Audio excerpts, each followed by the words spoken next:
केंद्र सरकार ने भी मान लिया है कि कोरोना वायरस का संक्रमण हवा में ज्यादा तेजी से हो रहा है।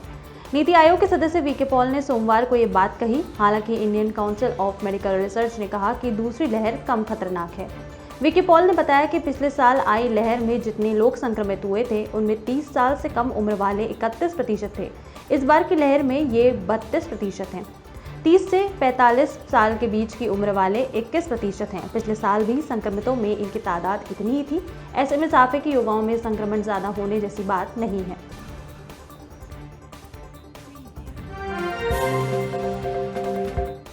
इंदौर में लगातार छठवें दिन 1698 नए केस आए हैं। पूरे कोरोना काल में ये अब तक का सबसे बड़ा आंकड़ा है। इसके बाद जिले में शादियों पर भी रोक लगा दी गई है। कलेक्टर मनीष सिंह ने कहा है कि हम इंदौर जिले में किसी को भी शादी की अनुमति नहीं दे रहे हैं। सभी से अनुरोध है कि जो स्थिति है उसके हिसाब से अपने यहाँ की शादियां टाल दें। यदि किसी ने शादी की तो आप मानकर चलिए कि आप खुद के साथ अपने परिवार को संकट में डाल रहे हैं। ऐसे आयोजन पर 100% संक्रमण होगा। 30 अप्रैल तक कोई घर से बाहर ना निकले। जो अभी संक्रमण दर स्थिर हुई है उसे कम होने में टाइम लगेगा। अस्पतालों में बेड फुल हैं। जिस प्रकार से महामारी फैल रही है, किसी भी देश में इस प्रकार से मेडिकल व्यवस्था नहीं हो सकती कि इतने मरीजों को आईसीयू और एचडीयू बेड उपलब्ध करवाया जा सके। कोरोना से बेकाबू हालात के चलते अंततः मध्य प्रदेश सरकार को केंद्र सरकार के बाद अब सेना से मदद मांगनी पड़ रही है। प्रदेश में एक्टिव केस 75,000 हो गए हैं। बेड कम पड़ने के कारण अब आर्मी और केंद्रीय संस्थानों के अस्पतालों में कोरोना मरीजों का इलाज हो सकेगा। इस संबंध में सीएम शिवराज सिंह चौहान ने सोमवार को प्राइम मिनिस्टर नरेंद्र मोदी और रक्षा मंत्री राजनाथ सिंह से बात की है। यही नहीं, पीएम-एमपी सरकार गरीबों को 3 माह का राशन भी मुफ्त देगी। शिवराज सिंह चौहान ने बताया कि 2 करोड़ परिवारों को काढ़ा भी बांटा जाएगा। कोरोना की पहली लहर में भी सरकार ने 3 माह का राशन बीपीएल कार्ड धारकों को मुफ्त दिया था और घर घर काढ़ा भी बांटा था। बुंदेलखंड मेडिकल कॉलेज यानी बीएमसी के कोरोना संक्रमित assistant professor doctor Satyendra Mishra को ताबड़तोड़ हैदराबाद शिफ्ट करना पड़ा।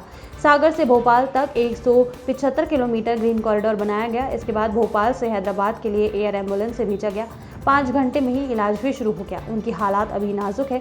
इससे पहले एयर एम्बुलेंस का 18 लाख रुपए का एडवांस किराया देने के लिए रविवार को सागर में प्रशासन को बैंक तक खुलवानी पड़ी। इसके लिए स्पेशल अप्रूवल लिया गया।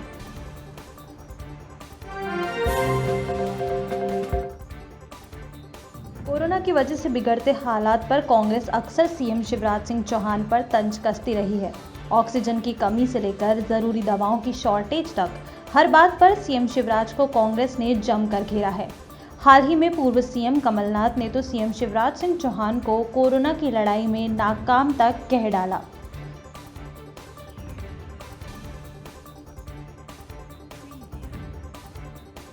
जुबानी हमला भी ऐसा जिसमें ना ओहदे का ध्यान है और ना ही शब्दों की मर्यादा का।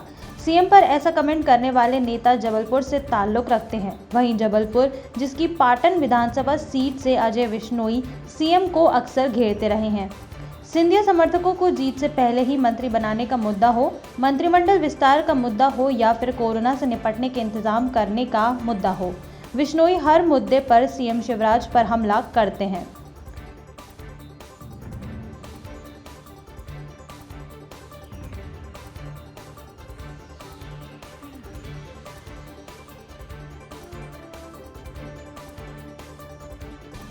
अब जबलपुर भाजपा में नुनसर के मंडल अध्यक्ष ने ही शिवराज पर कुछ गंभीर आरोप लगाए हैं। इत्तेफाक ये है कि नुनसर अजय विश्नोई की विधानसभा पाटन ही आता है और जिस नेता ने ये आरोप लगाए हैं उसका नाम भी अजय ही है।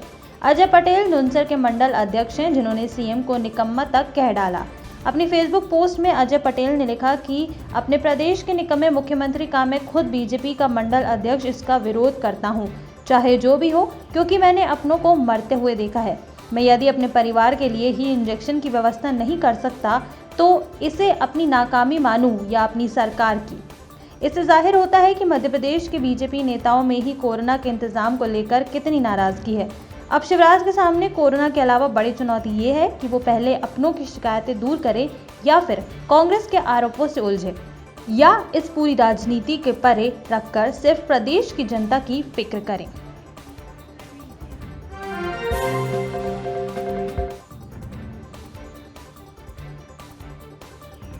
पूरे देश में कोरोना विकराल रूप ले चुका है। अस्पतालों में बेड, वेंटिलेटर, ऑक्सीजन नहीं है और अगर मौत हो जाए तो शमशान में अंतिम संस्कार के लिए घंटों का इंतजार। वहीं कब्रिस्तान में 2 गज की जगह नहीं बची। हालात बद से बदतर होते जा रहे हैं। मध्य प्रदेश में सैकड़ों की तादाद में मौतों का सिलसिला जारी है। इसी बीच मध्य प्रदेश के नरसिंहपुर जिले से एक डरा देने वाला मामला सामने आया है। यहाँ अस्पताल में मरीज को शवों के साथ सोना पड़ा। मिली जानकारी के मुताबिक नरसिंहपुर के जिला अस्पताल में एक युवक की कोरोना से मौत हो गई थी, लेकिन मरीज का शव अस्पताल की दहलीज पर पड़ा रहा। अस्पताल प्रबंधन द्वारा शव को ना तो मरचुरी में रखा गया और ना ही कोविड गाइडलाइन के मुताबिक उसका अंतिम संस्कार किया गया, बल्कि अस्पताल प्रबंधन परिजनों पर शव को अपने घर ले जाने का दबाव बनाते रहे।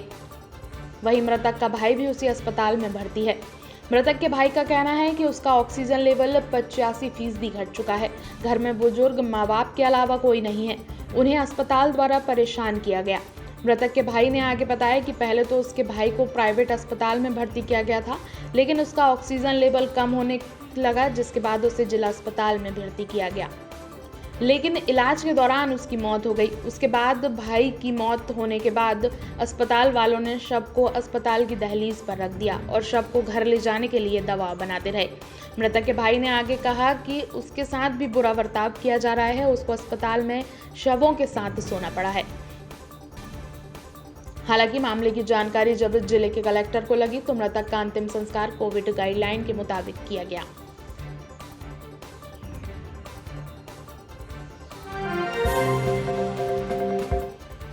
सख्त रवैया और वर्दी के खौफ के लिए बदनाम पुलिस का दूसरा रूप भी होता है।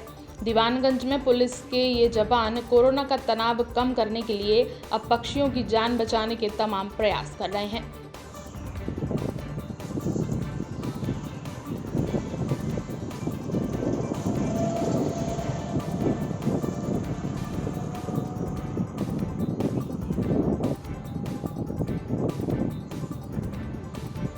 पक्षियों को आसानी से पानी मिल सके, इसलिए पेड़ों पर पानी भरकर डब्बे टांगे जा रहे हैं। चिलचिलाती धूप और गर्मी को मद्देनजर रखते हुए दीवानगंज चौकी प्रभारी सत्येंद्र दुबे ने ये पहल की है। चौकी प्रभारी सत्येंद्र दुबे और उनकी टीम द्वारा पेड़ों पर पानी भरकर डब्बे टांगे गए हैं, ताकि पक्षी आसानी से पानी पी सकें।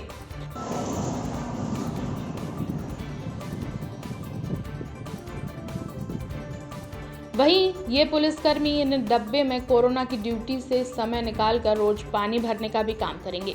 इतना ही नहीं, पक्षियों की मदद के लिए अलग अलग कर्मचारियों की ड्यूटी लगाई गई है। हर दिन पुलिसकर्मी इन डब्बों से पुराना पानी बदलकर नया पानी डालते हैं। चौकी प्रभारी सत्येंद्र दुबे ने बताया कि ये बेजुबान पक्षी गर्मी में पानी के लिए यहाँ वहाँ भटकते हैं, इसलिए हमने ये पहल की गई है और लोग भी अपनी छतों पर और पेड़ों पर पानी के बर्तन रखें, ताकि पक्षियों को गर्मी के मौसम में पानी मिल सके। मेरे मन में विचार आया कि अपन मतलब आम नागरिकों के लिए तो कर ही रहे हैं, पशु पक्षी बेचारे गर्मी भयंकर पड़ने लगी है और पानी का कोई साधन नहीं इधर आसपास रहता है, तो क्यों ना ये ना पेड़ों पे जगह जगह डिब्बे पानी भर के टांग दिए जाएं और उनको रोज़ जो ना डिब्बे पानी से भर दिए जाएं, जिससे कि पक्षियों को पानी मिल सके। ये मानवीय अपने मानवता की दृष्टि से जो है ना पक्षियों को अपने लोग नहीं करेंगे तो कौन देखेगा।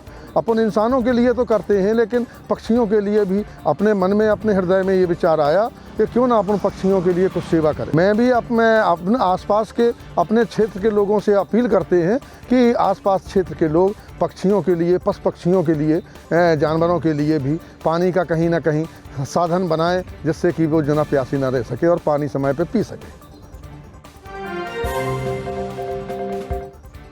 राज्यसभा सांसद सुमेर सिंह सोलंकी के सोशल मीडिया अकाउंट पर कमेंट करना 2 युवकों को भारी पड़ गया, जिसके बाद पुलिस ने उनके खिलाफ एफआईआर दर्ज की और जांच भी शुरू कर दी है।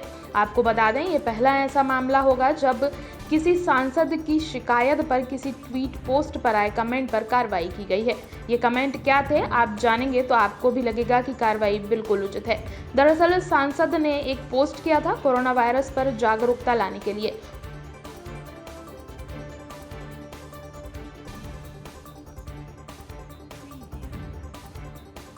उस पोस्ट पर 2 युवकों ने ऐसे कमेंट किए जिससे लोगों में भ्रम की स्थिति बन जाए, और यही वजह थी कि सांसद सुमेर सिंह सोलंकी ने तुरंत स्टेप ली और उनके खिलाफ शिकायत दर्ज कराई। अब आपको बताते हैं क्या था सांसद सुमेर सिंह सोलंकी का वो पोस्ट और क्या थी वो टिप्पणियां जिसकी वजह से दोनों युवकों को एफआईआर का सामना करना पड़ रहा है। ये दो लोग हैं संदीप पाटीदार और दिलीप पवार। सुमेर सिंह ने अपनी पोस्ट में ये अपील की थी कि सभी लोगों को कोरोना का टीका जल्द से जल्द लगवाएं। सुमेर सिंह ने लिखा था कि सभी क्षेत्रवासियों और मित्रों को राम राम, सभी कोरोना का टीका लगवाएं और सुरक्षित रहें।